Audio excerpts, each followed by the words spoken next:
Bonjour à tous et bienvenue dans votre journal des produits de bourse de l'Obstat du vendredi 6 juillet. Le CAC 40 recule d'1,17% mais préserve les 3200 points à 3229 points. Le discours du président de la BCE jette un froid sur les marchés et ravive les craintes de la zone euro. Mario Draghi s'est en effet montré prudent sur les perspectives de la zone euro si le marché avait anticipé la baisse d'un quart de point du principal taux directeur de la Banque centrale européenne. Il a été en revanche déçu par l'absence de mesures supplémentaires pour relancer la croissance. Côté valeur, seul le spécialiste du tube sans soudure Vallourec tire son épingle du jeu avec un gain de 4,07%. Le groupe de luxe LVMH s'en sort aussi plutôt bien, il gagne 0,49% et même chose pour PPR qui grappille 0,09%. Les bancaires accusent le coup, BNP Paribas perd 2%, Crédit Agricole 3,95% et Société Générale 1,35%.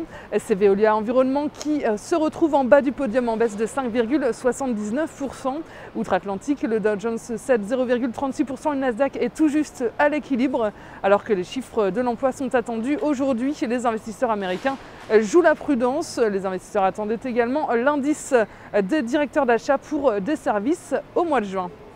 Côté change, l'euro est en recul face au dollar à 1,2439 $. Le pétrole, en revanche, est en hausse d'1,41% à 98,35 $. Sur le marché des produits de bourse, les volumes sont en hausse avec 38,5 millions d'euros échangés dans une séance de fort repli.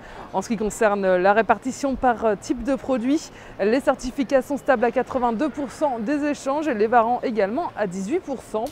Du côté des transactions, les certificats représentent 72%, ils sont en légère hausse et les varants sont à 28%. Et concernant la répartition par sous-jacent, les indices sont en hausse avec 72% du marché, les actions sont en repli à 26%. Et la répartition des transactions sur les varants nous dit que les indices représentent 45% des échanges, les actions sont en baisse à 45% également et le taux de change et les matières premières sont à 1%. La valeur du jour, c'est aujourd'hui le groupe pharmaceutique Sanofi-Aventis.